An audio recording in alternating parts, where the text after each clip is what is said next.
Hi, gorgeous lights. Look, someone did ask me after I put up the embracing and understanding your shadow aspects of what you're freeing yourself up from.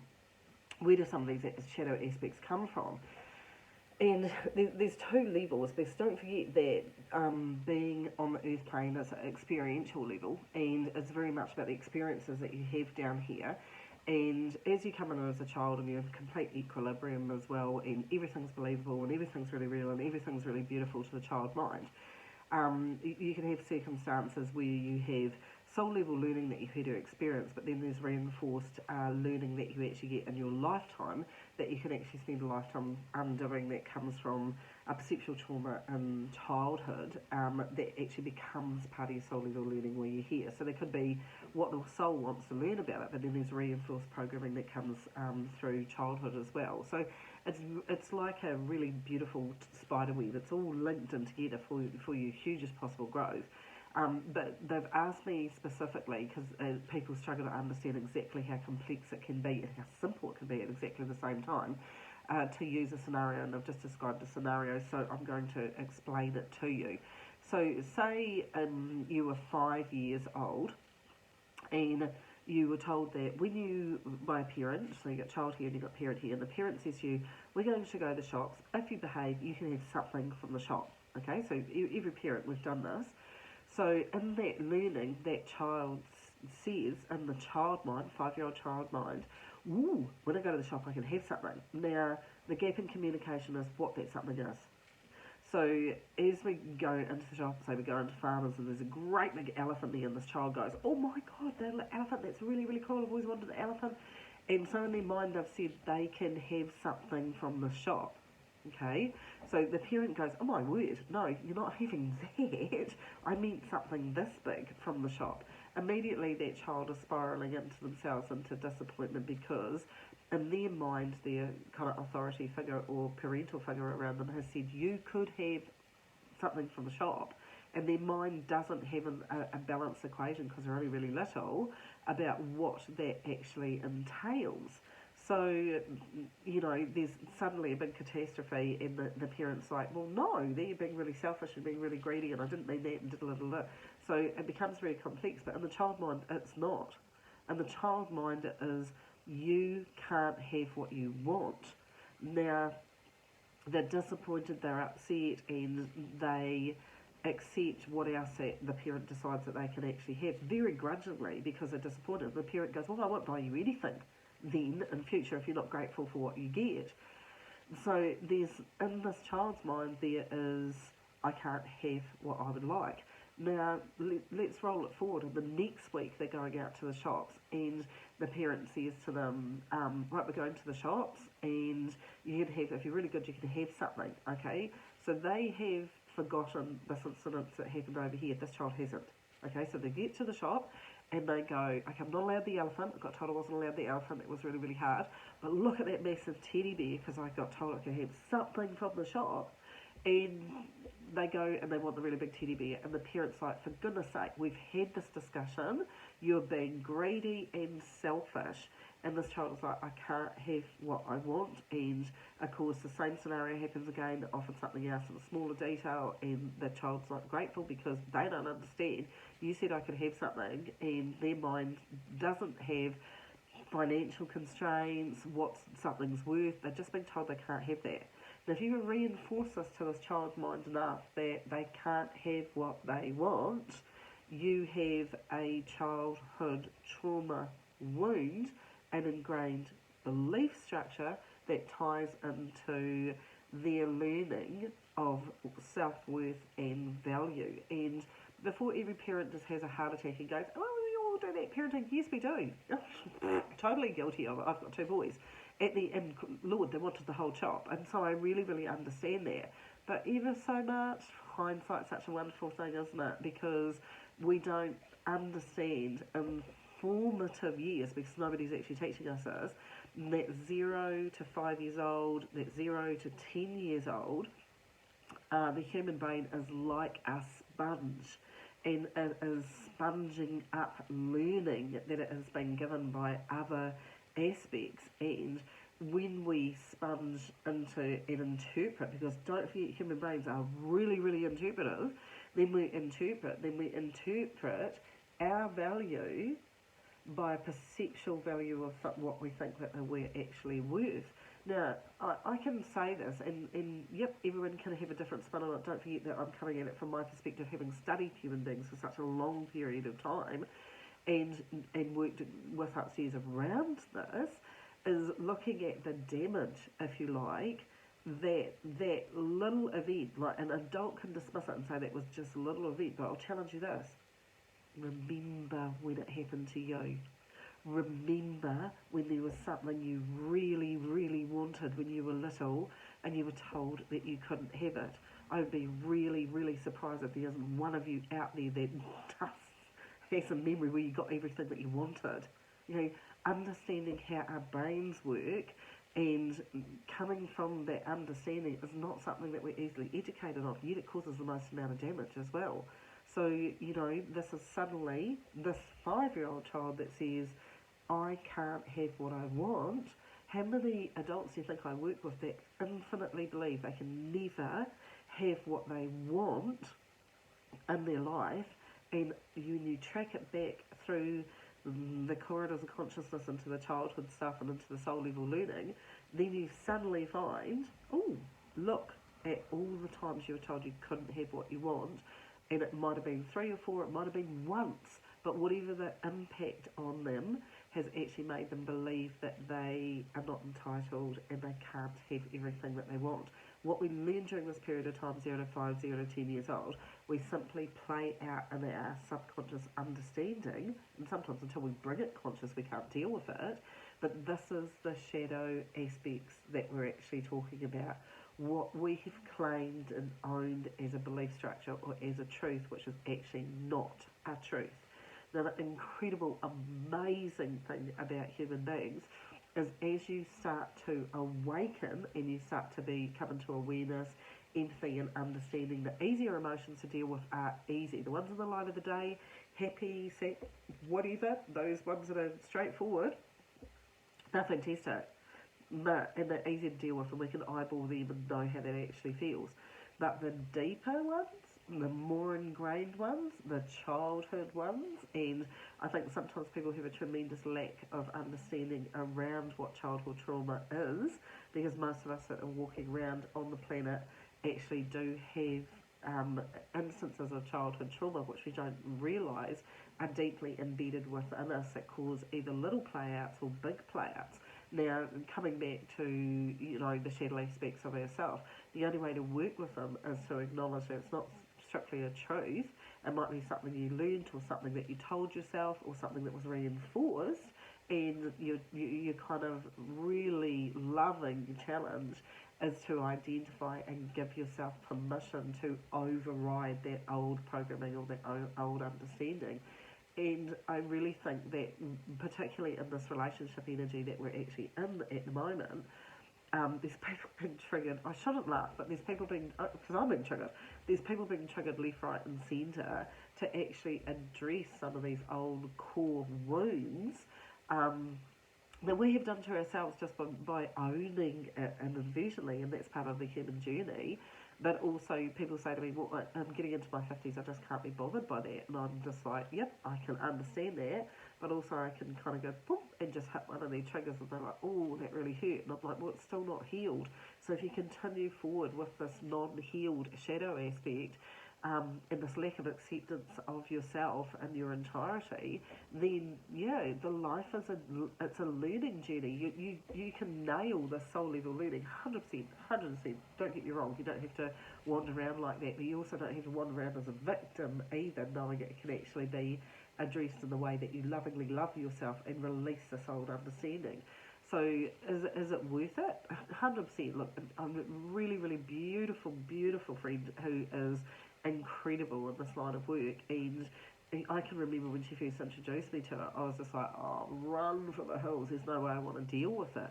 Because we don't want to deal with it, it makes us feel vulnerable, but what you have to understand, it's into vulnerability and it's out the other side of vulnerability, because the quicker that you work with yourself in a loving way to identify, because some of these foods, I did one the other day, 2 days ago, ended up in tears, did not realise this tiny little aspect was triggering so much drama that the universe very kindly was sending people to trigger in me because it was overdue for me to actually release it as well. So working with yourself is the most incredible thing that you can possibly do for yourself as well, because that's the only thing that's going to give you freedom. You're not going to feel fulfilled by somebody else. You're going to be fulfilled by what you work with your beautiful, beautiful, incredible, amazing self. And all of us deeply, intrinsically want to have that amazing, beautiful life without being kind of wandering through life thinking, oh my God, the universe is just constantly picking on me. It's not picking on you, it is illuminating healing aspects so you can come into freedom. And it's really important what shadow aspects people understand as well. Thank you so much, I will.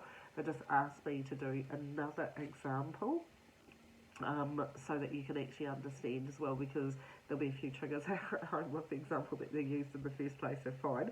But this is the other type of one. So say you grow up environmentally in a really, really hard-working family, and I'm just listening to Spirit at the same time that they're talking about the story. So you grew up in a really, really hard-working family, and mum and dad worked really, really hard. You had 5 siblings, and they were all completely different, and home was kind of like barely organised chaos as everybody kind of navigated through it.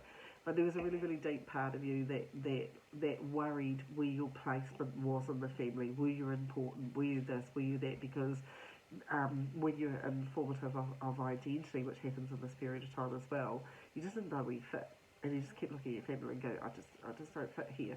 Now, in there, nobody was emotionally noticing that you had a need to be recognised for who you are, and so you grew up kind of feeling like the black sheep of the family, and nobody got you, and nobody paid attention to what you created, nobody paid attention to what you actually did.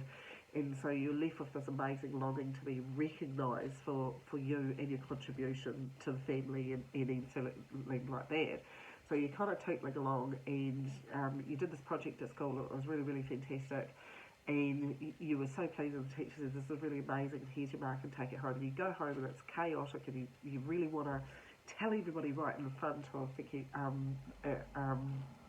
the whole family that you got this prize. And you waited, and there's a quiet space, and you put your project on the table when you said, I did this. I did this and I got this prize for this. And there's just quiet around the table, and next minute everybody starts talking, and mum's like, oh good, and the dad's like, right. And you just feel minimised that much because nobody gave you approval to say that you actually did a really good thing, on top of the feeling of not knowing where you fit in the family as well. So in that understanding, or in that rejection wound, that you suddenly just don't feel like you're good enough, or you're never going to get approval, or you're never going to be given that understanding, and you feel abandoned, rejected, betrayed, and there you have the dark shadow aspect starting to come in. And then so you just like, nobody cares about what I did, because that emotional need was not fulfilled at that period of time. So as you grow up, you kind of grow up with a chip on your shoulder that nobody thinks you're enough for what you actually do. And trust me, I said a lot of men like this, and I understand where it actually comes from, because we, generationally, we like to blame the generation before. But in reality, the only person that can actually give you enough approval for whatever you're doing is you. It can be really lovely if it comes from other people, but unless we intrinsically learn how to deeply nurture that part of us which is into self-approval, you'll spend a lifetime waiting for someone to tell you that you're good enough, or what you did was good enough, or that you fit and that you belong. And it's a really, really painful place, because in that constant need for approval, which isn't there all the time, it's really deep, that if someone remotely criticises you, you spiral backwards to how you actually felt at that period of time. And I see many, many people, it could be all different ages, just spiral instantly down to about 6 years old. You can feel yourself going, God, nobody ever sees that I do a really good job, or anything like that. And That's the shadow aspect. That's the bit that you're pushing it away because you don't want to feel the emotional content of that. But that one's going to wreak havoc on your life, because you're going to spend your whole life not feeling good enough, not feeling seen, not feeling rewarded, not, and I meet a lot of people, they go, I work really, really hard and no one at my job says that I did a good job.